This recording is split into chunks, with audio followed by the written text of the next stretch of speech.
Well, the Canadian government's latest clown show is in full swing. It's called Mandatory Thought Re-Education.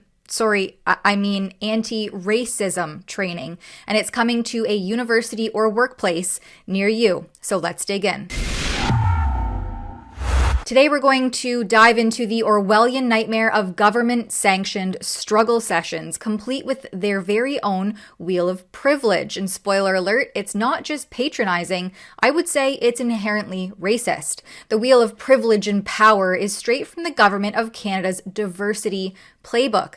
This little gem is used by Immigration, Refugees, and Citizenship Canada and beyond, which asks you to grade yourself on a scale of oppressed and oppressor. Skin color, check. Sexuality, check. Mental health, can't miss that. Neurodiversity, that's there too. Depending on this wheel, you're either a villain or a victim.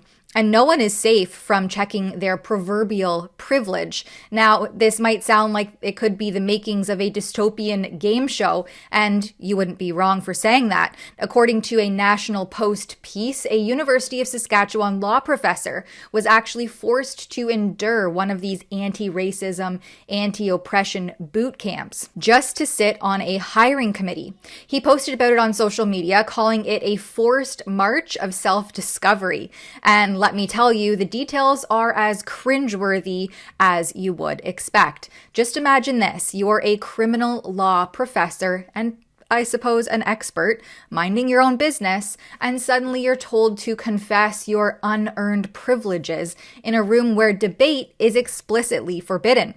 That's right, we're not here to debate, they said at the opening of this mandatory DEI, that's diversity, equity, and inclusion, boot camp. Instead, participants were handed readings like White Settler Colonialism and the Myth of Meritocracy, written by Idle No More activist Sheila McLean, which argues that your hard work is just a byproduct of, you guessed it, racism. Because apparently in Canada in 2025, merit is just a dirty word. But let's hone in on the wheel of privilege itself. This government-approved tool is inspired by Toronto school teacher Sylvia Duckworth's doodles. Here's how the affluent white boomer described herself on the It's the Black podcast a few years ago. I hope I have something to offer the audience. I'm really new at this social justice realm. Really just having become interested in it in the past year since the George Floyd death.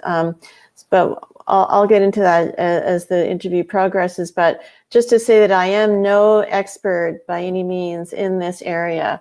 But maybe that might be of interest to your audience as well, as how someone does get involved and interested in this. But so I'm a retired teacher, and I live in Canada, in Toronto, Canada, and I was teaching for more than 32 years, mostly in the elementary divisions, so grades 3, 4, and 5. And I was teaching in a boys-only environment. So in Toronto, we have public schools and private schools, and I was teaching in a private school, a very privileged kind of environment. And I was teaching French. So in Canada, we have 2 official languages. We have English and French. And so there are a lot of French teachers. And we were, Dr. H and I were talking just before. And we both have backgrounds in physical and health education. I actually went to university hoping I'd become a phys ed teacher. And when I graduated, there were no phys ed jobs. So I ended up teaching French. And I haven't looked back. I really enjoyed it. So that's a bit about me and my professional background. And then, so I was born 61 years ago in New Brunswick, which is a province just next, well, actually it's an eastern province. So it's on the East Coast. It's considered the Maritimes in Canada. Duckworth's wheel of privilege crowns stable, neurotypical, heterosexual colonizers/settlers as the most privileged. So if you're pale and straight, you're deemed an automatic oppressor. Your personal struggles, your life experiences, or your character, well, those are irrelevant because the oppression hierarchy wheel has declared its verdict. And here's where it unironically gets even more rich. The same government pushing this nonsense claims to be doing so to fight racism, which I guess seems noble and all, but Tell me, how is reducing people to a checklist of identities from skin color, sexuality, whatever, not racist? This isn't unity, it's textbook division. And the mandatory anti-racist learning journey is just the state compelling you to think and speak in their approved script, or else. The Canada.ca page for IRCC's Anti-Racism Strategy 2.0 is basically a masterclass in bureaucratic doublespeak. They're redesigning systems and leveling the playing field with tools like the wheel of privilege.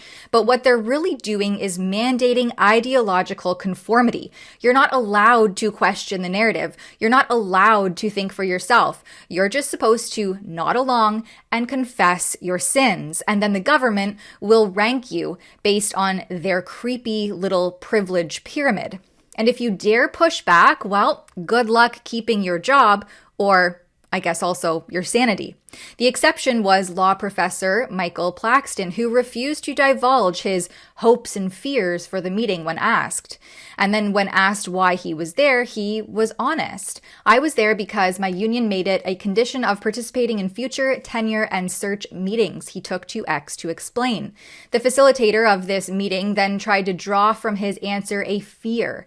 But when Plaxton didn't let her finish her thought and made it very clear that he wasn't interested in engaging on her strict terms, she went away before dismissing him a few minutes later.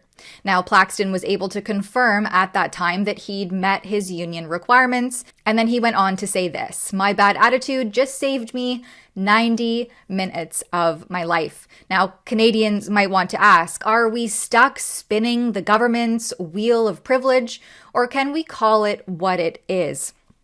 A divisive, top-down attempt at thought control. For Rebel News, I'm Tamara Ugolini. If you're curious about the Wheel of Privilege at Immigration Canada, then consider supporting my investigation at rebelinvestigates.com, because I'm requesting all of the development documentation, adoption process, costs, and how many staff were included in this sketch.